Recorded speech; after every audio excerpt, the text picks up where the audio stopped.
Greetings, Tony from Old River Hard Goods again.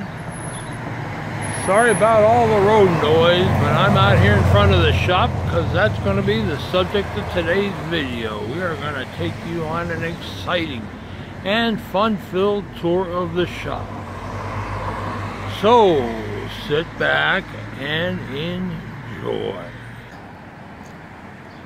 Now, my first shop is located down the street here, a few blocks.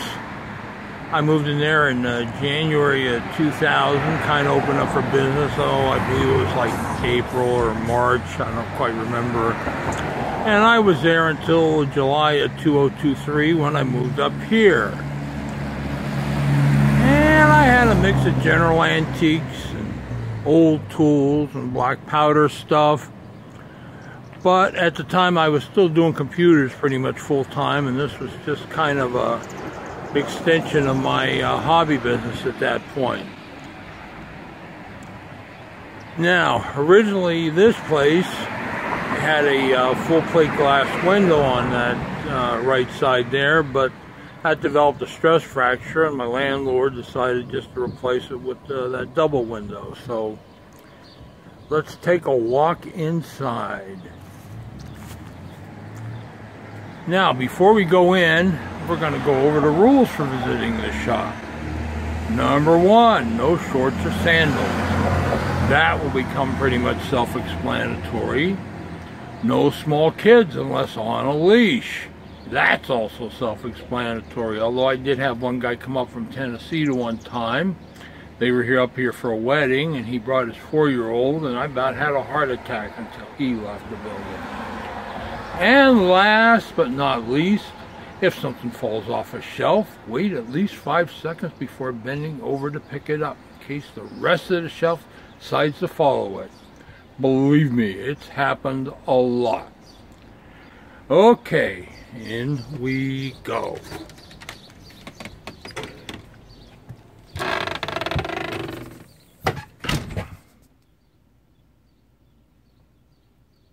Kind of take it all in. Now, I still have some general antique stuff here. Never really did anything much with that, and this is kind of a dead area. I do have kind of a pile of newspapers and boxes of stuff right here. The old guy next door gives me newspapers, and I've been subscribing just to have a steady supply because he's been kind of hit or miss, but what are you going to do, right? And there's lots and lots of stuff here. A miter vise I've had forever. That old industrial yarn swift's been here forever.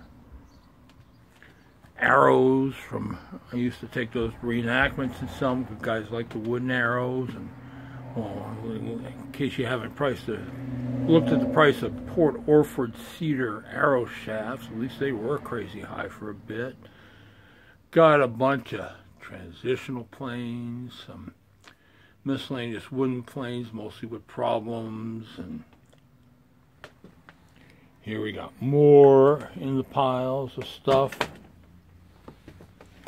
Here we got, oh, hammers and axes and who knows what. Forget what all's in this mess here. A bunch of miscellaneous leather alls, busted stuff, start of the planes,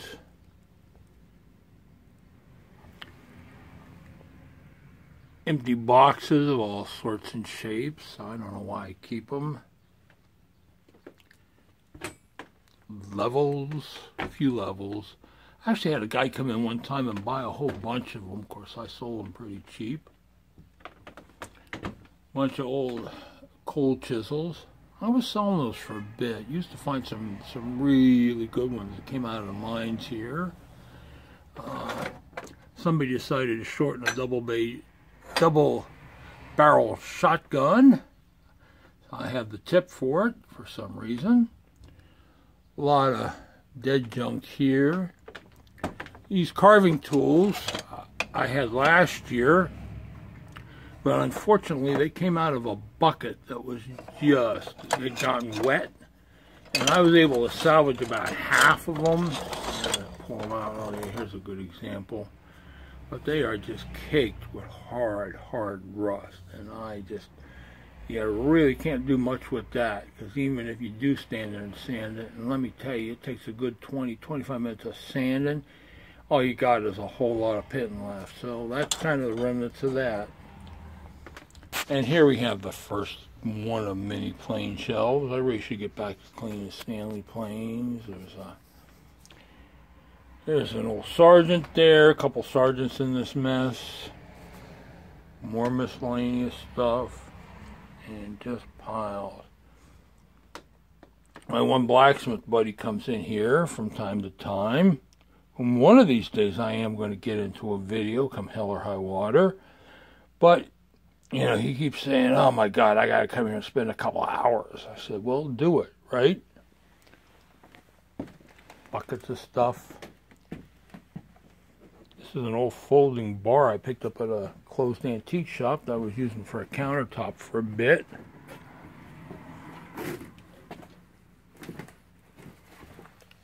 Saws.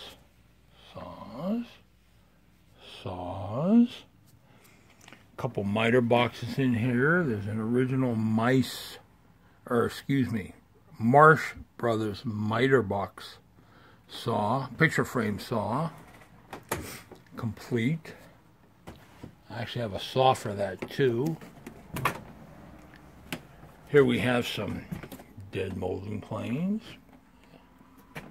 More molding planes.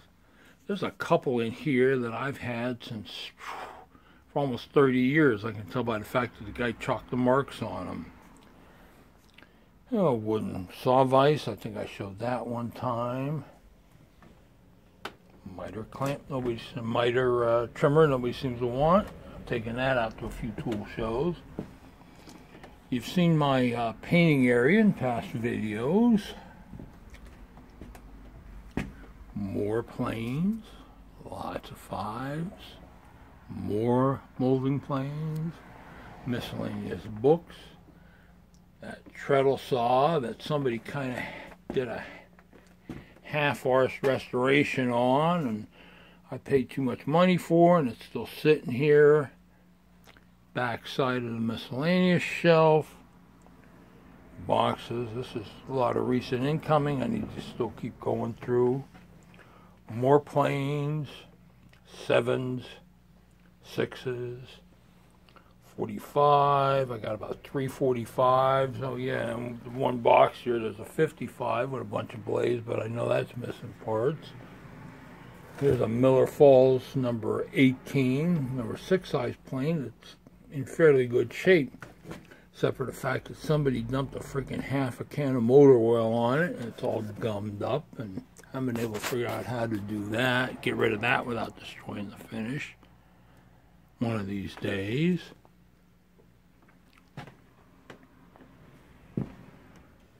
And this drill press, which I have sold as soon as I get it worked on, but I just haven't had the space on the bench to work on it.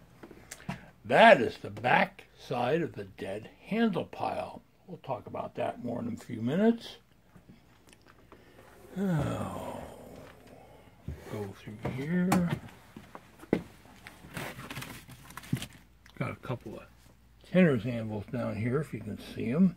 Lighting's not real good here, of course I'm blocking it. One I could probably ship, the big one, yeah, not anymore. Right there is the dead hammer pile. Those are ones that are cracked or broken that I don't feel are safe to sell. Once in a while, I hook up with a guy that does scrapping here and just give him a load of plane bodies and stuff like that. More saws. You've seen this area before. More saws. Yeah, this mess has come down more than once. Coined the term sawvalanche. That's always fun to clean up. Lots of miscellaneous junk here, more planes, some assorted clamps. Of course, my workbench is now currently filled up with recent acquisitions, which is why I need to get it cleaned off so I have some working room again. and the workbench. As you can see, it's well populated with projects started, projects forgotten. My vise, miscellaneous tool rack, who knows what. Framing chisel I started working on. The socket needs some work on it. Another view of the dead handle pile. You know, I've offered this folks to come in, take it out, use it for kindling, whatever. Nobody seems to want it, so I guess I'll just keep sneaking it out a piece at a time in the trash. Back here is the pending area with stuff I have currently listed for sale or have listed for sale. Oh, remnants of when I used to do some black powder stuff. Needle frying pan up there. Here's the back side, looking from here.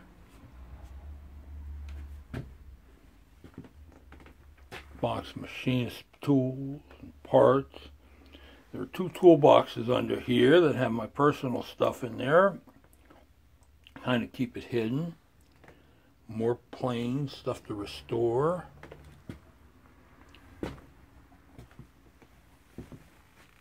And last but not least, museum shelf, which is kind of hard to see because I don't have enough light back here. But this is kind of my collection, mostly 18th century planes and tools, but hey, what can I say?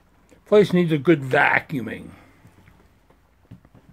with a couple of hand grenades, but you will have this.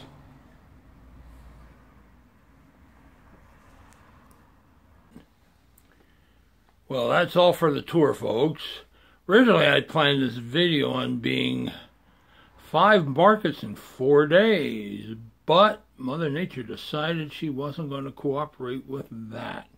Got rained out of the summer Kutztown, and the Saturday flea market, and the Sunday markets were really light because of the threat of rain. So I've been thinking about doing this one for a while and figured, well, what the heck. And if you're interested in visiting, and if you're in the Northeast PA area, well, just get a hold of me and I'll give you the directions and when you can find me here. So anyways, I did have one good day of picking at the flea market on last Wednesday, so here we go.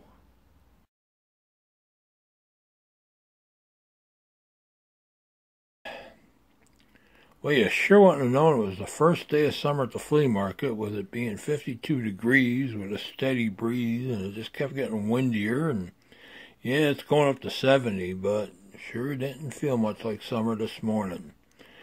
But anyways, pickings were really strong. This is the smaller items I got. User-made mallet with rawhide faces on it.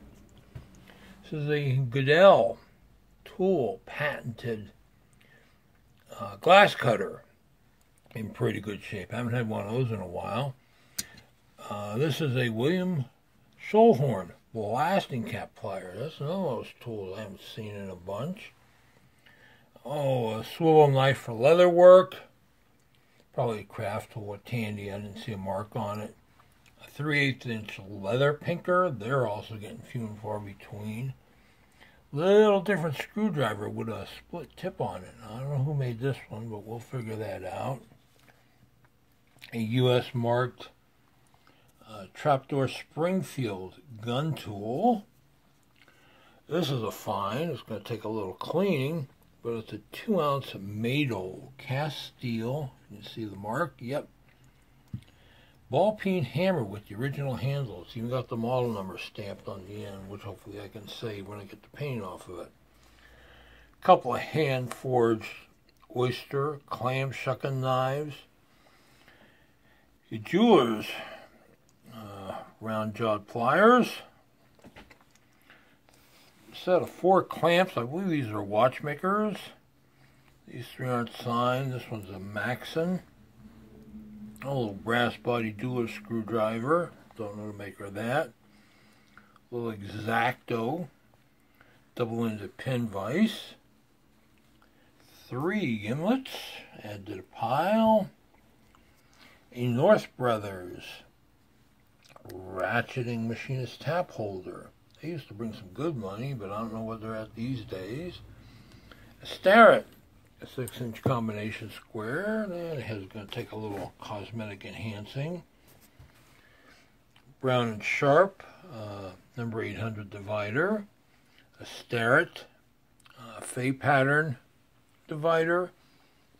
This is a Nork, which was a Los Angeles maker of toolmakers tools. Caliper, needs some cleaning. A Win Johnson extension divider. That also is going to need some cleaning. It's missing a leg, but a lot of folks just use those with a pencil. And a set of Craftsman machinists telescoping inside gauges. And of course everybody thinks Craftsman is junk, but for a long time they made good, well, they sold good tools. They didn't make them, but they purchased them from the best makers around and put their name on them. So anyways, that was round 1. And here we got round 2 of Wednesday's finds and pickings. This is the better stuff. Got a Stanley gauge, number 6C with corrugated sole. Triplane, 4-plane, whatever you want to call it. It was not too bad a shape until it's got a repair on it, but we can deal with that. Stanley Atha stonemason's hammer, 3-pounder. Somebody cleaned that up a bit, but we'll have to unclean it up. Miller Falls, 6-inch sweep brace. These guys are getting few and far between, and that's going to need some work, but if you watch my last one of my videos, you know I know how to do that. Stanley, 6-inch bevel square. This is a Stanley rule and level, I believe, number 64. Spoke shave. A pair of Stanley side rabbits, numbers 98 and number 99. They both need some TLC, but I can't tell you the last time I had one of these guys around. There's a big old Cooper's ads. That's going to lose that handle. A Stanley number 65. Low angle, block plane. Does have some rust etching and pitting, but the body sole is good with no cracks behind the mouth, which does happen a lot with them. I believe this is a 10-inch Stanley number 18 Eureka bevel square to clean up. A 1.5-inch Buck Brothers paring chisel. Probably pattern makers. Unfortunately, the handle was replaced and not well done at some point, but you see a lot of that these days. This is a Coast built, I believe it's a brand, long outside caliper with the fine adjustment and firm joint, or the locking joint similar to Starrett's. And the last, probably one of the finds of the day, is Miller Falls Alfred's patent hand vise. It looks to be pretty complete. It's got all the pieces in the handle, and I had to hunt around and all the stuff the guy was digging out to find the piece, the brace attachment, but I did find it. These are very scarce, and that one I'll probably go into more detail in another video at some point, because they are pretty neat tools. So, not too shabby a day. And that's all for this one, folks. Hope I didn't scare you too bad. And as always, if you like what you're seeing, please hit that subscribe button to be notified when new videos are posted. Thanks for watching, and have a great day.